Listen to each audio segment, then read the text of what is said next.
ઘાણીનું તેલ, નાની નાની ટચુકડીઓ એવી ગામડે ગામડે હતી અને ઘાણીનું તેલ આપણે વાપરીએ તો એ આપણે મજબૂતી આપવા માટેની આ ભાવના છે. અને આપણા મહામંત્રી શ્રી રત્નાકરજી કહેતા હોય છે કે એક સ્વદેશીની ભાવના પ્રત્યેક ભારતીયમાં ઊભી થાય તો એનું એકમાત્ર રામબાણ શસ્ત્ર હોય તો એ માત્ર સ્વદેશી છે. લાલ બાલ ગંગાધર તિલક, આપણા જેને કહીએ કે ઠેકડી સાહેબ, અને જે ગાંધીજી જે વાત કરતા હતા સ્વદેશી, એ સ્વદેશીની ભાવનાની મોદી સાહેબ એ પરિકલ્પના લઈને આવ્યા છે. આજે મારે કહેવું જોઈએ કે આજે ગુજરાતમાં અને ભારતમાં ચીપથી માંડીને શિપ સુધી આપણે સ્વનિર્ભર થયા છીએ. આપણે મેક ઇન્ડિયા બનાવતા થયા છીએ, સ્ટાર્ટઅપ થયા છે. હમણાં જ એક ખબર કે સ્ટાર્ટઅપ એ વિશ્વમાં આપણે 16 કંપનીઓમાંથી 17 કંપનીઓ ભારતમાં કરી શક્યા. આ આપણે વિશ્વગુરુ તરફ બનવા જઈ રહ્યા છે. આ આપણી સ્વદેશી. મિત્રો, આપણે 2047માં ભારતને વિકસિત રાષ્ટ્ર તરીકે લઈ જવાની મોદી સાહેબની જે લાગણી છે એના જેને કહીએ કે પ્રવેશ દ્વાર હોય તો આ સ્વદેશી છે, આત્મનિર્ભરતા છે.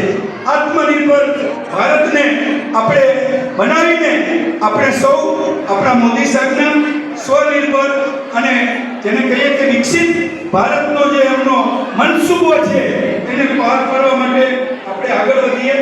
અહીં એવા જેવું ઘણું બધું છે, પણ તમારી જેને કહીએ કે કસોટીનો હું વધારે ધીરજનો કસોટી કરવા માંગતો નથી, પણ છેલ્લે ચોક્કસ કહીશ કે વિઠુભાઈ અહીં આવ્યા પહેલા મારું આપસી વિરાજમાન પહેલા એડસીની પરિસ્થિતિમાં મને અહીં સાચો આગળ બાંધવામાં ત્યારે હું ચોક્કસ તમને ભારતીય જનતા પક્ષના એક અગ્રણી કાર્યકર તરીકે કહું છું કે મને જે તમે સાપો પાડ્યો છે તે આગળ કરેલું છે એની લાજ કદી ચૂકવા નહીં દઉં.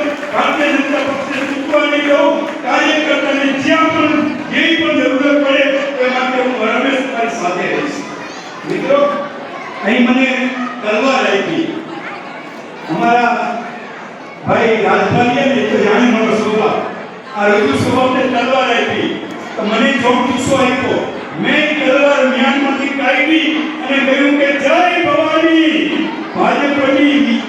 ભાજપની વિજય રથની યાત્રા નથી અટકવાની. જય ભવાની, અમારી યાત્રા નથી અટકવાની.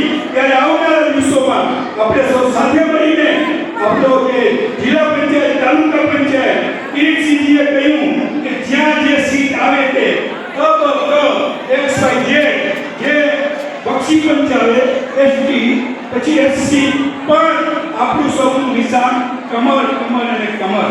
અને સદનસીબે અમને જિલ્લાના ભારતીય જનતા પક્ષના અધ્યક્ષ એવા મળ્યા છે કે જેને નાનામાં નાના માણસની કેવના છે.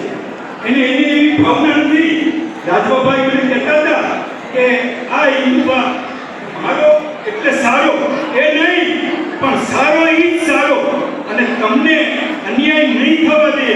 જેને જે તાકાતવાન હશે, ભારતીય જનતા પક્ષને જે વફાદાર હશે, ગમે તે જ્ઞાતિનો હોય, પણ અહીં બેઠેલી આ બંધુ ત્રિપુટી છે એ તમને તમારી તાકાત, તમારી શક્તિ અને તમારી જે ભાવના છે એને ચરિતાર્થ કરવામાં સહેજે કચાશ નહીં રાખે એવી શ્રદ્ધા સાથે અહીં હું વિરમું છું.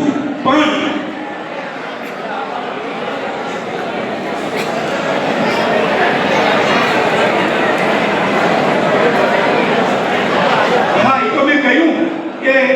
સુરેન્દ્રનગર જિલ્લાની એક એને કે અલગ ઉપસારી છે અને એમના જે કાર્યકારી અધ્યક્ષ હતા ને ત્યારે બધી સીટો આપણને મળી છે.